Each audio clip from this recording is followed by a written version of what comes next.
Bilang isang mamamayan na naghahanap ng magagandang motorsiklo dito sa bansa, ay nakakapanabik at nakaka-excite na dumating ang motorsiklo, lalo pat kilala ito na Japanese brand. Ang motorsiklo ng Japanese brand na nauna nang inilabas sa karatig bansa natin sa kontinenteng Asia na tiyak panigurado ay papatok dito sa ating bansa. Ito ang 5 motorsiklo ng Yamaha na napakasolido, napakaastig at siguradong magugustuhan ng kahit na sinong mamamayan ang tatalakayin natin sa videong to, kasama na ang kabuang specs, features at ang kani-kanilang presyo. Pero bago yan syempre, kung bago ka pa lamang po dito sa aking channel, baka naman kapatid kung pwede ay pakihit ang subscribe at notification bell icon para lagi kang updated sa ating motorcycle news and reviews. Isama mo na rin ang pag-like bilang suporta sa ating channel. Huwag din kalimutan na mag-follow sa ating Facebook page. Good day mga ka-Wizard Moto! For today's video ay tatalakayan natin ang isang motor na may kapareho sa Yamaha Force 155. Ito ay ang Yamaha S-Max 155 na unang inilabas taong 2015 sa bansang Taiwan. Nagkaroon po ito ng diversification at yun na nga po yung Yamaha Force 155 na inilabas din sa kasunod na taong 2016, also sa bansang Taiwan. Mula noon hanggang ngayon, ang Yamaha S-Max ay isa sa pinakamabentang motor ng Yamaha, hindi lang sa bansang Taiwan, kundi pati na rin sa European country at Canada. Anyway, ang tawag pala nila sa motor na to sa Europe market ay Yamaha Majesty 155. Pag-usapan pa natin kung ano ang specs ng motor na to at iilan pa niyang mga features. Sa Pilipinas ay nangunguna ang NMAX 155 sa may pinakamadaming gumagamit na scooter ng Yamaha. Ang pagtapat naman nito ng Honda sa ganitong kategorya ay ang Honda PCX 160. Ang motor na pag-uusapan natin ngayon, ang Yamaha S-Max 155, ay may karakter na kagaya ng sa Honda PCX 160 na naka-naked handlebar. Kaya tinagurian din itong sporty maxi scooter dahil ito ay naka-naked handlebar. Ang itsura naman nito ay kapareho ng sa Yamaha NMAX 155. Pero masasabi natin na lamang itong S-Max 155 sa dalawa dahil meron itong karakter na maikukonsidera natin na isa sa pinaka-importante na dapat magkaroon ang isang scooter sa makabagong panahon natin ngayon. Ito ay ang flat floor footboard o mas kilala sa atin mga Pinoy na gulay board. So kung type mo ang motor na naka-naked handlebar at parang NMAX ang datingan and at the same time may gulay board, itong Yamaha S-Max ang nararapat para sa'yo. So far, ang Yamaha Philippines ay wala pa talagang scooter na 155cc category na may gulay board. Anyway guys, sa Pilipinas ay meron pala tayong isang scooter na halos kapareho ang itsura nitong Yamaha S-Max 155. Isa itong Singaporean brand. So ang S-Max 155 ay mayroon nga po itong middle flat floor footboard na wala sa NMAX at PCX. Very convenient kapag ikaw ay nagmamaneho. And at the same time ay mayroon ka pang paglagyan ng luggages.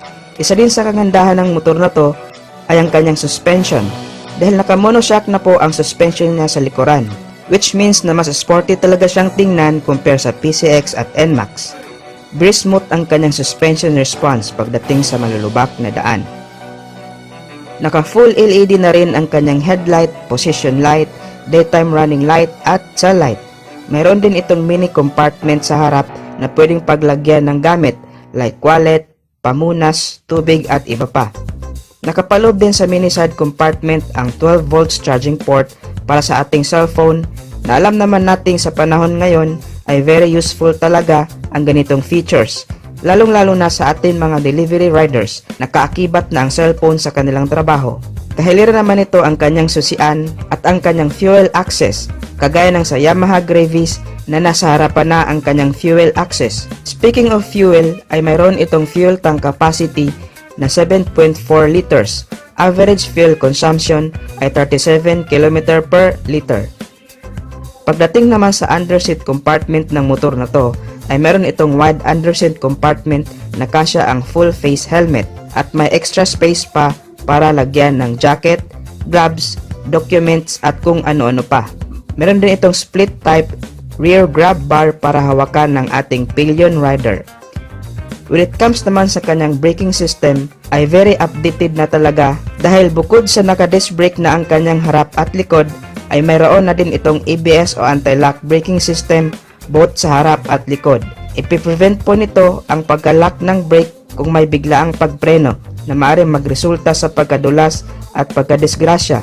Pero importante pa din ang iba yung pag-iingat sa pagmamaneho dahil hindi rin talaga 100% guaranteed na safe ka sa features na to. Punta naman tayo sa sukat ng kanyang gulong. Meron itong 120 by 70 with 13-inch mag size sa harap, 130 by 70 with 13-inch mag size naman sa likod, all tubeless. Punta naman tayo sa pinaka-main ng motor na to, ang kanyang engine specs.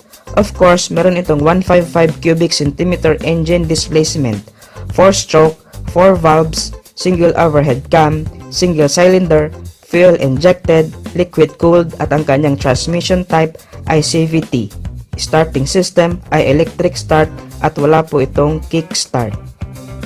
Sa overall specs and features ng motor na to ay almost the same lang din talaga ng sa Honda PCX at Yamaha NMAX. Ang price pala ng motor na to sa Taiwanese money ay nasa 105,600 Taiwanese dollar at kung direkta nating i-convert ito sa Philippine peso ay medyo mahal sa kadahilan ng masyadong mahal din ang tax sa Taiwan. At kung dadalhin nga ito sa Pilipinas ay maaring bababa pa ang price nito. Ang estimated natin dito based sa kanyang specs at features ay around 145,000 to 155,000 pesos. Isa na namang panibagong motor ang nilabas ng Yamaha, kamakailan lang at ito ang Yamaha Lexi LX155. Mas moderno at mas affordable ang presyo nito kumpara sa Yamaha NMAX at Yamaha Aerox. At ito rin ang ipangtatapat ng Yamaha sa Honda Click 160 at siguradong magugulat ka sa mga specs at features na meron sa motor na ito. Baka nga ito na ang susunod mong maging scooter kapag dinala na ito dito sa Pilipinas. Pagdating sa kanyang disenyo ay moderno at napaka-elegante ng forma. Dito pa nga lang sa harap ng bahagi nito, napaka-unique na ng kanyang design. Ang ganda ng combination nitong kanyang windshield, bagay na bagay sa design ng kanyang headlight, at dito sa kanyang mga turn signal lights, at napakaganda ng disenyo ng kanyang headlight. Mayroon pa itong DRL o daytime running light na bukod sa dagdag visibility, ay nakakapagpadagdag forma sa motor na ito, at naka-LED kaya maliwanag ang kanyang headlight.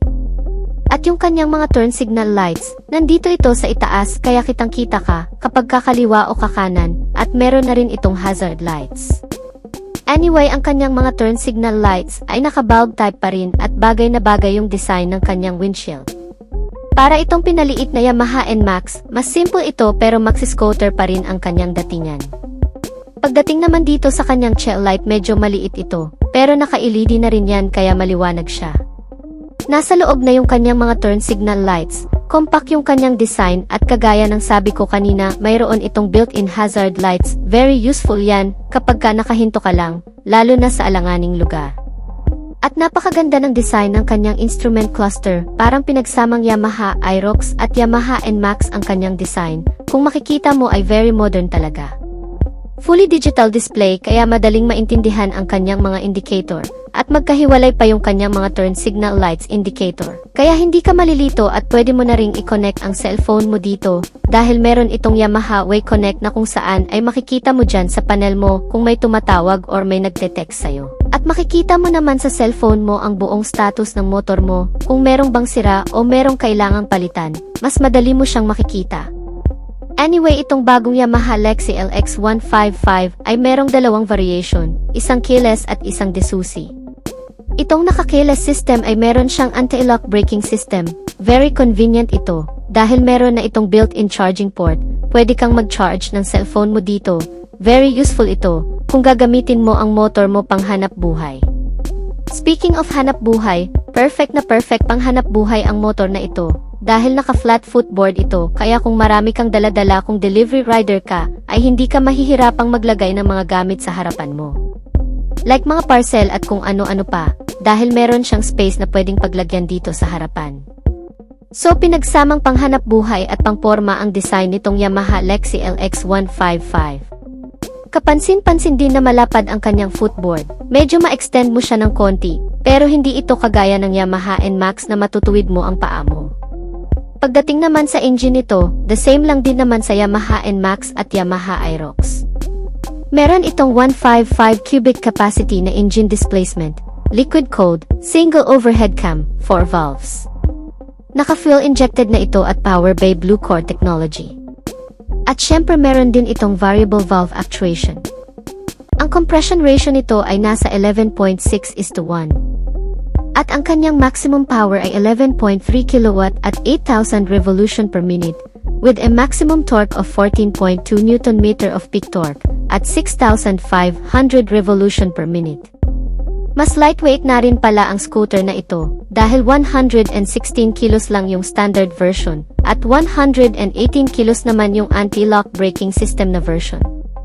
At dahil fuel-injected and powered by Blue Core technology na ang scooter na ito, ay matipid ito sa gasolina.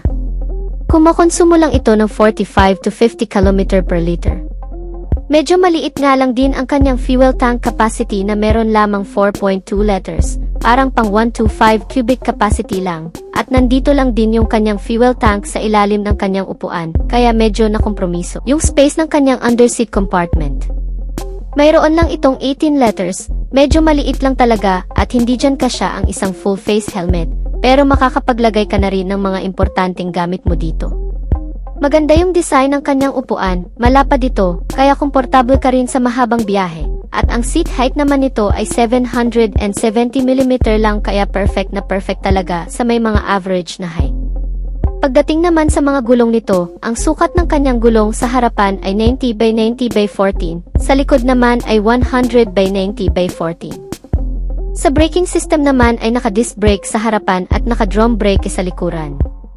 At kagaya ng sabi ko kanina, yung Ease version ay meron siyang anti-lock braking system, pero single channel lang sa harapan lang ito, dahil nga naka-drum brake lang din ang kanyang likuran. Dito naman sa kanyang mga suspensions ay naka-telescopic fork sa harapan at naka-single shock naman dito sa likuran. Pagdating naman sa presyo nito, wala pa tayong konkretong detalye sa magiging presyo nito dito sa Pilipinas. Pero kung i-convert natin yung kanyang presyo galing sa Indonesia, ay magiging 107,999 pesos lang ang anti-lock braking system na version. Inilabas ang bagong modelo ng Yamaha X-Force 155 sa Japanese market kamakailan lang, ang pagsibol ng makabagong henerasyon ng isang motorsiklo na kung saan ay ipinapakilala na may makabagong youthful design na kalakip ay makabagong features na para sa mga kabataan ngayon. Ang pagkakaroon ng mga agresibong disenyo at estilo ng kanyang front face na may daytime running light na makikita sa center position at dagdagan pa yan ng naka-vertical signal lamps na sa ibaba naman nakalagay, sinamahan ng napakaangas na headlight at smooth type windscreen protector nito na mas nagpaangas palalo sa external design at overall features. At ang pagiging convenient naman ito ay hindi rin nawawala sa pagkakaroon naman ng flat footboard o gulay board na tinatawag.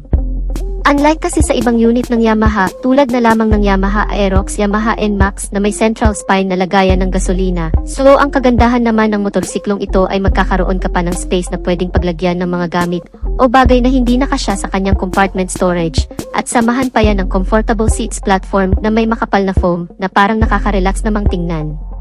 At ang rear portion naman nito makikita ang compact LED na tail light nito na may pagka-modern looks na, at sa pamamagitan nito ay lumalabas ang pagiging premium at pagiging elegante ng motorsiklong ito. Naka-halogen bulb naman ang iba pang mga ilaw nito, kagaya ng sa headlight, daytime running light, position light at turn signal lights. In terms naman sa mga features pa na meron sa motorsiklong ito, ang instrument cluster ng motorsiklong ito ay naka-LCD display. Ang kagandahan naman ito ay may kasama na itong Bluetooth connectivity, na kung saan ay pwede mong i-konekta ang cellphone mo dito, lalo na kapag ikaw ay nagda-drive at may inaasahan kang importanteng tawag or text message, ay mas mabilis mo makikita ang notification sa screen ng instrument cluster nito kapag may na-receive na call or text ang cellphone mo. Kaya mas magiging kampante ka na wala kang mamimiss na mahalagang bagay o mensahe mula sa cellphone mo. Meron rin itong Wayconnect system ng Yamaha, ang sistemang ito na kung saan ay mamonitor mo ang maintenance recommendation mula sa motorsiklong ito at ibang aktibidad maging kanyang last parking location. Bago lang din ito na sistema ng Yamaha na kung saan nagagamit na rin sa ibang modelo nito. At bukod pa dyan ay may kasama na rin itong USB port charging system na po pwede na rin mag-charge ng cellphone habang ikaw ay nagda-drive. Karagdagang convenient din naman dahil kapag alam mong lowbat ka na ay hindi mo na kailangan pang mag-stop over sa mga charging station dahil makakapag-charge ka na rin dito mismo sa motorsiklo. At syempre kung napaka-convenient nito ay hindi naman nawawala ang pagiging safety naman ng motorsiklong ito. Dahil pagdating sa kanyang mga safety features ay siguradong mapabibilib ka rin. Ang pagkakaroon ng advantage sa safety features din kasi ang hinahanap ng marami, lalo na kung ikaw ay baguhan pa lamang sa pagmamaneho ng motorsiklo. Ang pagkakaroon nito ng naka-dual channel ABS sensor, ang isa rin sa ipinagmamalaki ng motorsiklong ito na kung saan ay mas magiging confident ka na rin kung mapatakbo mo man ng napakabilis at bigla mong napindot ang brake lever nito, ay safe na makakapag-brake nang hindi ka tumatalsik o ma-out of balance.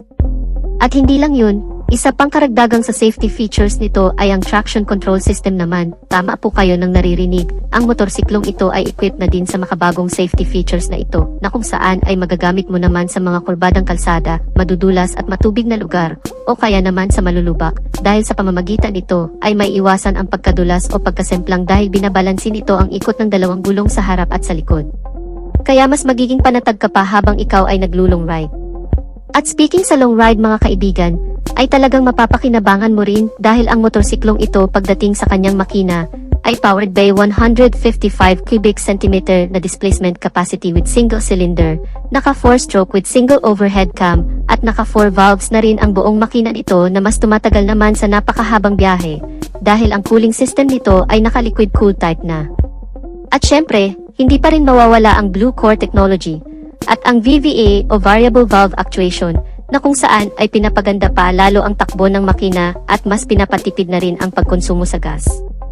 Ang makina ng motorsiklong ito ay dinagdagan na rin ng isa pang feature na SMG o Smart Motor Generator na ang ibig sabihin ay mas tahimik at smooth na ang andar ng makina nito na hindi na rin maingay ang ugong at isa pa sa kagandahan ng scooter na ito ay hindi na rin ito mausok kaya eco-friendly na rin talaga. Naka-CVT transmission with variable speed, at may full tank capacity na 6.1 liters na hindi ka na rin bibitinin kahit ibiyahe naman ito ng hanggang 6 na oras na walang hintuan dahil naka-fuel injected type ang fuel system, ay may katipiran na rin naman ang fuel consumption. Naitala na umabot sa 40.9 km per liter, mas matipid ito kung tutuusin sa Yamaha NMAX, at mas malaki naman ang tangke sa Yamaha Aerox kaya talagang panalo ang motorsiklong ito. Pagdating naman sa engine performance, dito din talaga natin masusukat ang lakas o ang power output level ng motorsiklong ito sa pagkakaroon naman ng maximum power of 15 horsepower sa kada 8,000 revolution per minute. Habang ang maximum torque naman, ito ay 410 Nm sa kada 6,500 RPM, malakas-lakas na rin naman ang ganong klaseng arangkada ng makina. Yun nga lang pagdating sa top speed o buong bilis na inilabas na ng motorsiklong ito. Batay na rin sa ilang pagsusuri at test drive na ginawa ng Yamaha, ito ay umaabot sa bilis na 120 km per hour o halos kapantay lang din ng bilis ng Yamaha Aerox. Para naman sa ilang specs na meron pa sa motorsiklong ito, pagdating sa kanyang chassis and suspensions, ang front suspensions nito ay naka-telescopic fork, habang ang rear suspension naman nito ay naka-swing arm with dual shock absorber. Hindi pa man natin nagagamit ang motorsiklong ito, pero sa tingin ko, base na rin sa experience sa paggamit ng ilang motorsiklo ng Yamaha, tulad na lamang ng Aerox at NMAX, ay mukhang maganda na rin naman ang shock response o laro ng suspensions nito. Kung madadaan mo man sa malulubak mahahumps, sa tingin ko ay hindi na rin naman ganun katagtag, at syempre dahil nga sa Yamaha brand ito, ay makasisiguro ka na rin naman sa pagiging matatag, dekalidad, maaasahan ang suspensions ng motorsiklong ito. Ang mga gulong nito ay may sukat sa front na 120/70R13, habang ang rear tire size naman nito ay 130/70R13. Naka-alloy wheel at naka-tubeless na ang mga gulong. Pagdating naman sa braking system nito, ang front brake nito ay naka-hydraulic single disc brake with piston caliper brake na may ABS sensor, at ang rear brake naman nito ay naka-hydraulic single disc brake na rin with piston caliper brake na may kasama na ring anti-lock braking system. Ang ilan pa sa mga features na meron sa motorsiklong ito, tulad na lamang ng idling stop system, passing light switch, side stand engine cut-off switch at engine check warning. Malawak na rin ang underseat compartment storage, na may capacity naman na 23.4 liters na kasyang-kasya naman dito ang full face helmet at meron na rin itong retractable hook na kasama na po pwede mong pagsabitan ng ilang bagay. Mayroon na rin itong bulsa sa may console panel at hindi ka na rin mahihirapan kapag ikaw ay magpapagasolina dahil nasa labas na lang din ang fuel access nito o lagayan ng gasolina na mas advisable naman ito kung gagamitin mo pang deliver dahil hindi mo na kailangan pang bumaba ng motorsiklo at tanggalin kung sakali mang may karga-karga sa likuran. Dahil nasa harapan na mismo ang lagayan ng gasolina nito. Para naman sa dimensions and capacity. Ang buong haba ng motorsiklong ito ay nasa 1,895 mm, may kabuang lapad ito na 760 mm, at may kabuang taas naman na 1,120 mm. Ang ground clearance nito ay 125 mm na may wheelbase size na 1,340 mm. May kabuang taas naman ang upuan nito na umaabot sa 815 mm. Medyo may kataasan, kaya siguro ang tansya ko dito ay kakayanin itong abutin ng hanggang sa 5'3" pataas, so challenging na lang siguro kapag hindi umabot ang height mo dito. Ang buong timbang ng motorsiklong ito ay nasa 130 kilograms. May kabigatan din talaga compare sa other motorcycle scooters. At kung ang presyo naman ang pagbabasehan ay mukhang alam ko na ang magiging reaksyon dito ng karamihan dahil ang kabuang presyo nito sa ibang bansa ay nasa 2,930 US dollar na kung i-convert naman natin sa Philippine peso, ito ay aabot ng hanggang sa 164,000 pesos. Yan ay estimated pa lamang at hindi pa yan ang totoong basihan. Available naman ito sa 4 na color variation. Ito ang Cold in White, Night Titanium Black, Sandstorm Green, at Meteorite Gray. Na-review na natin ang ilang mga motorsiklo na nag-originate sa Taiwan at ang bagong Yamaha Agar 155 ay isa sa matatawag nating diversification. Galing sa Yamaha Force 155 version 2.0 o Force X 155 at matatawag nating kamag-anak lang din ng S-Max 155 at N-Max 155. Inilabas ang bagong modelo ng Yamaha Agar 155 sa Taiwanese market kamakailan lang. Ang pagsibol ng makabagong henerasyon ng isang motorsiklo na kung saan ay ipinapakilala na may makabagong looks at may makabagong youthful design na kalakip ay makabagong features. Ang Yamaha Agar 155, ang pagkakaroon ng kakaiba at agresibong disenyo at estilo ng kanyang front face na may daytime running light na pahugis crossbow, kaya kung mapapansin nyo ay patulis ang kanyang disenyo, sinadyang dinisenyo, hindi lang para magmukhang premium ang datingan kundi for aerodynamics. Ang kanyang front face ay sinasabing may pagkahawig daw ito sa isang insekto na kung tawagin ay grasshopper. Dito naman sa pinakagitna ng daytime running light ang kanyang maliit na headlight, ay masasabi nating hindi ito ordinaryong headlight lang dahil mayroon itong functions na masasabi nating wala sa ibang motorsiklo. Gaya na lamang ng WAU o Adjustable Color Temperature Unit na pwedeng ma-adjust ang buga ng ilaw from bright color to warm color. Malaking tulong ito, lalo na kung mahamog o maulan ang klima. Pangalawa ay meron na din itong YLLA o Yamaha Lane Light Assist. Ang function naman nito ay kapag halimbawa kung liliko tayo sa kanan or kaliwa, ay automatic nang mag-adjust ang ilaw nito sa gilid ng kalsada for better and wider visibility sa madidilim na kalsada. So masasabi natin ngayon na small but very useful at kakaiba ang makabagong headlight ng scooter na ito. Nakadugtong naman ang mga signal lights nito sa lower part ng DRL at meron din itong built-in hazard lamps. Ang pagiging convenient naman ito ay hindi rin nawawala sa pagkakaroon naman ng flat footboard o gulay board na tinatawag. Unlike kasi sa ibang unit ng Yamaha tulad na lamang ng Yamaha Aerox, Yamaha N-Max na may central spine na lagayan ng gasolina, ang kagandahan naman ng motorsiklong ito ay magkakaroon ka pa ng space na pwedeng paglagyan ng mga gamit o bagay na hindi nakasya sa kanyang compartment storage at samahan pa yan ng comfortable seats platform na may makapal na foam na parang nakaka-relax namang tingnan. At ang rear portion naman nito makikita ang compact LED na tail light nito na may pagka-modern looks. At sa pamamagitan nito ay lumalabas ang pagiging premium at pagiging elegante ng motorsiklong ito. Naka-full LED na rin ito kasama ng iba pang ilaw nito, ang headlight, daytime running light, mga turn signal lamps, at parking light nito ay wala ka nang poproblemahin na baka mapundi ang bulb nito dahil nga sa naka-LED lighting system na ito. In terms naman sa mga features pa na meron sa motorsiklong ito, ang instrument cluster ng motorsiklong ito ay very wide na naka-LCD display at colorful display. Ang kagandahan naman nito ay may kasama na itong Bluetooth connectivity, na kung saan ay pwede mong ikonekta ang cellphone mo dito, lalo na kapag ikaw ay nagda-drive at may inaasahan kang importanteng tawag or text message, ay mas mabilis mo makikita ang notification sa screen ng instrument cluster nito kapag may na-receive na call or text ang cellphone mo, kaya mas magiging kampante ka na wala kang mamimiss na mahalagang bagay o mensahe mula sa cellphone mo. Meron rin itong WayConnect system ng Yamaha, ang sistemang ito na kung saan ay mamonitor mo ang maintenance recommendation mula sa motorsiklong ito at ibang aktibidad maging kanyang last parking location, makapag-navigate ka rin sa dashboard nito. Bago lang din ito na sistema ng Yamaha na kung saan nagagamit na rin sa ibang modelo nito. At bukod pa dyan ay may kasama na rin itong USB port charging system na po pwede na rin mag-charge ng cellphone habang ikaw ay nagda-drive. Karagdagang convenient din naman dahil kapag alam mong lowbat ka na ay hindi mo na kailangan pang mag-stop over sa mga charging station dahil makakapag-charge ka na rin dito mismo sa motorsiklo. At syempre, kung napaka-convenient nito ay hindi naman nawawala ang pagiging safety naman ng motorsiklong ito. Dahil pagdating sa kanyang mga safety features, ay siguradong mapabibilib ka rin. Ang pagkakaroon ng advantage sa safety features din kasi ang hinahanap ng marami, lalo na kung ikaw ay baguhan pa lamang sa pagmamaneho ng motorsiklo. Ang pagkakaroon nito ng naka-dual channel ABS sensor, ang isa rin sa ipinagmamalaki ng motorsiklong ito na kung saan ay mas magiging confident ka na rin. Kung mapatakbo mo man ng napakabilis at bigla mong napindot ang brake lever nito, ay safe na makakapag-brake nang hindi ka tumatalsik o ma-out of balance.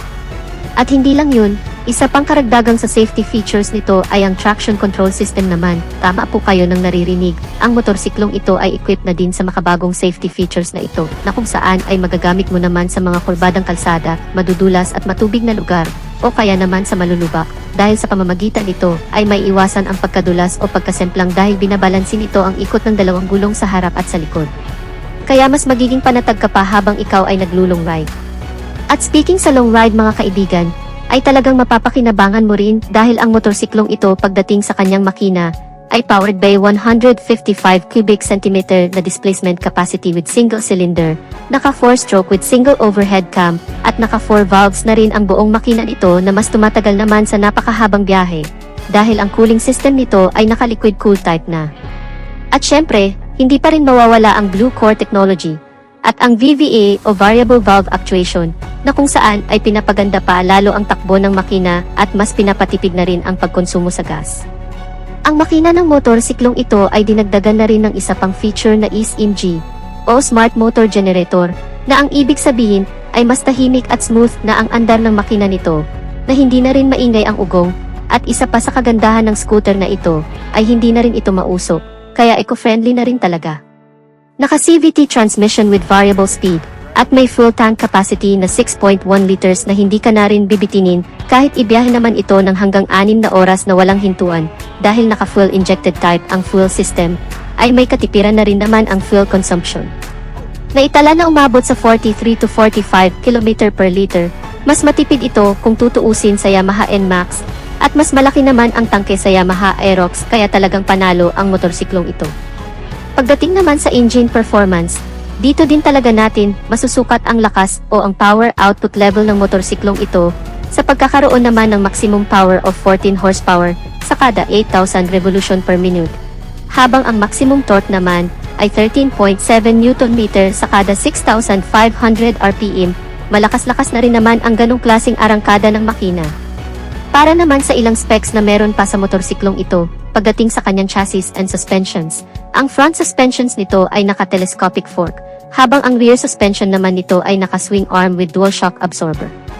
Hindi pa man natin nagagamit ang motorsiklong ito, pero sa tingin ko, base na rin sa experience sa paggamit ng ilang motorsiklo ng Yamaha, tulad na lamang ng Aerox at NMAX, ay mukhang maganda na rin naman ang shock response o laro ng suspensions nito. Kung madadaan mo man sa malulubak mahahamps, sa tingin ko ay hindi na rin naman ganun katagtag, at syempre dahil nga sa Yamaha brand ito, ay makasisiguro ka na rin naman sa pagiging matatag, dekalidad, maaasahan ang suspensions ng motorsiklong ito. Ang mga gulong nito ay may sukat sa front na 120/70R13, habang ang rear tire size naman nito ay 130/70R30. Naka-alloy wheel at naka-tubeless na ang mga gulong. Pagdating naman sa braking system nito, ang front brake nito ay naka-hydraulic single disc brake with piston caliper brake na may ABS sensor At ang rear brake naman nito ay naka-hydraulic single disc brake na rin, with piston caliper brake, na may kasama na ring anti-lock braking system. Ang ilan pa sa mga features na meron sa motorsiklong ito, tulad na lamang ng idling stop system, passing light switch, side stand engine cut-off switch at engine check warning. Malawak na rin ang underseat compartment storage, na may capacity naman na 25 liters na kasyang-kasya naman dito ang full face helmet, at meron na rin itong retractable hook na kasama, na po pwede mong pagsabitan ng ilang bagay. Mayroon na rin itong bulsa sa may console panel, at hindi ka na rin mahihirapan kapag ikaw ay magpapagasolina, dahil nasa labas na lang din ang fuel access nito o lagayan ng gasolina na mas advisable naman ito kung gagamitin mo pang deliver, dahil hindi mo na kailangan pang bumaba ng motorsiklo at tanggalin kung sakali mang may karga-karga sa likuran. Dahil nasa harapan na mismo ang lagayan ng gasolina nito. Nakakilas entry na din ang scooter na ito at very sporty dahil naka-necked handlebar. Para naman sa dimensions and capacity. Ang buong haba ng motorsiklong ito ay nasa 1,920 mm, may kabuang lapad ito na 760 mm, at may kabuang taas naman na 1,120 mm. Ang wheelbase nito ay 1,340 mm, may kabuang taas naman ang upuan nito na umaabot sa 815 mm. Medyo may kataasan, kaya siguro ang tansya ko dito ay kakayanin itong abutin ng hanggang sa 5'3" pataas, so challenging na lang siguro kapag hindi umabot ang height mo dito. Ang buong timbang ng motorsiklong ito ay nasa 132 kilograms. May kabigatan din talaga compare sa other motorcycle scooters.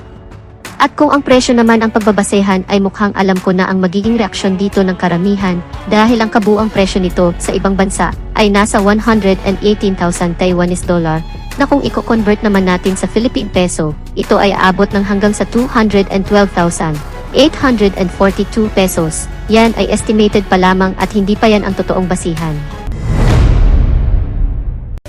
Taong 2019 ay pinakilala ng Yamaha ang Nooy concept bike pa lamang na E01 sa Tokyo Motor Show. Pagkaraan lamang ng 3 taon na pag-aaral at pagsusuri sa motorsiklong ito, ay formal na ngayong inanunsyo ang electric scooter na ito. Matagumpay na naisakatuparan at natapos ng mga mechanical at electrical engineers ng Japan. Ito ang Yamaha E01. Una nating talakayin ang kanyang electronic engine performance. Meron itong rated power na 4.9 kWh na katumbas ng isang 125 cubic centimeter engine displacement. Ang kagandahan nito ay equipped ito ng brushless motor. Ang advantage nito, hindi na ito gumagamit ng carbon para mapaandar ang motorsiklo, kaya mahaba ang lifespan nito at mas reliable. Nakakapag-generate naman ito ng maximum power of 11 horsepower at 5,000 revolution per minute, at nakakapag-provide naman ito ng maximum torque na 30 Nm of peak torque at 1,500 revolution per minute. Dito ay kapansin-pansin ang sobrang lakas ng hatak ng scooter na to. Biruin mo ba naman na meron itong 30 Nm of torque na katumbas ng 300 to 400 cc na big bike, kaya wala ka nang dapat ipangamba sa ahunan at babaan. Mayroon itong 3 riding modes. Una ay ang Eco, ang economical mode, na kung saan ay makikita mo sa dashboard na nakailaw, ang ibig sabihin ay nasa pinakamatipid ka na pagkonsumo ng battery para mas mapahaba pa ang riding distance ng motorsiklo. Tinatawag itong lower speed RPM na aabot ang electric scooter ng around 104 kilometers. Pangalawa ay ang STD. Ang standard mode naman ay ang kalagitnaan ng lakas at bilis na kung tawagin ay mid-speed RPM. Tumatakbo naman ito ng 60 km per hour. At ito ay umaabot ng around 100 km na layo. Pangatlo ay ang PWD. Ang power mode naman ay tinatawag na high speed RPM o sa madaling salita ay full throttle, at ang bilis nito ay umaabot ng 100 km per hour, at mayroon naman ito riding distance na approximately 70 km away. Proceed na tayo sa kanyang body dimension. Ang Yamaha E01 ay may habang 1,960 mm, may lapad na 8,010 mm, may taas na 1,190 mm, at may wheelbase naman na 1,350 mm, ground clearance na 135 mm, at may seat height naman na 765 mm. So ang kanyang overall body size ay halos magkasing laki lang ng Inmax 155. Anyway, itong electric scooter na to na E01 ay ang electronic scooter version ng Yamaha Inmax 155. Kaya kung mapapansin nyo, mayroon silang pagkakahawig sa Yamaha Inmax 155 regarding sa physical appearance at design. When it comes naman sa kanyang body frame, ito ay naka-double steel cradle type. Ang kagandahan naman ito ay may dalawang tubo na nakasuporta na kung saan ay naka-install ang electronic engine at battery, at ito ay mas matibay, mas stable na nakakapagbigay ng outstanding balance ng motorsiklo sa kahit anong riding style. Punta naman tayo sa kanyang suspension. Sa harapan ay naka-telescopic fork, sa likuran ay naka-dual shock absorber na may sword swing arm, at ito ay equipped ng CF aluminum diecast na karaniwang ginagamit sa sports bike ng Yamaha, kaya napakatibay nito. At ang kagandahan din sa Yamaha E01 ay meron itong 3 ways of charging capability. Una, pwede itong fast charging, kaya nitong ma-full charge from 0 to 90% sa loob lamang ng isang oras. Pangalawa, gamit ang regular charger, kaya nitong ma-full charge sa loob lamang ng 5 oras.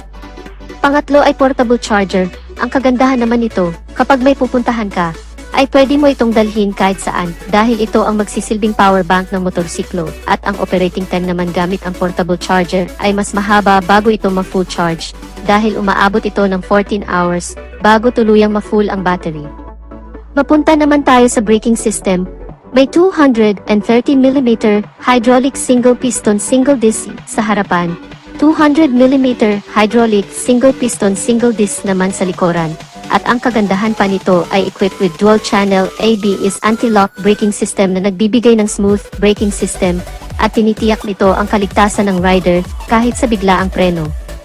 Bukod pa dyan ay equipped with Y-Connect version 2, at ito ay gumagamit ng 3G LTE Wi-Fi access bilang koneksyon, at ito ay direktang kokonekta sa Yamaha server para sa on-time monitoring ng Yamaha Corporation para sa kalagayan ng electric scooter.